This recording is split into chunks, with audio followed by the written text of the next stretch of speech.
তো hello guys, আজ আমি আপনাদেরকে আমার ছাদ বাগানের মালবেরি গাছটি দেখাবো। এই গাছটি আমি নার্সারি থেকে প্রায় 3 মাস আগে নিয়ে এসেছি এবং এর মধ্যেই মালবেরি চলে এসছে। তো সাধারণত এই গাছে আমি খুব বেশি পরিচর্যা করার সময় পাই না, কিন্তু এর গোড়াতে আমি কিছু বিশেষ জৈব উপাদান দিয়ে থাকি। তার মধ্যে প্রধান হচ্ছে সবজি খোসা পচা তরল সার, পেঁয়াজের খোসা ভেজানো জল অথবা পেঁয়াজের খোসা এবং ডিমের খোসা গুঁড়ো করা।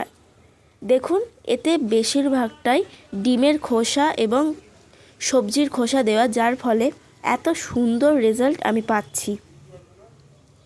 এবং তার সাথে সাথে আমি মাঝে মধ্যেই পুরনো গোবর সার এবং সব মাসে 15 দিন অন্তর করে আমি খোল পচা তরল সার এই গাছে ব্যবহার করে থাকি এবং এর ফলে গাছের গ্রোথ খুব ভালো হয়।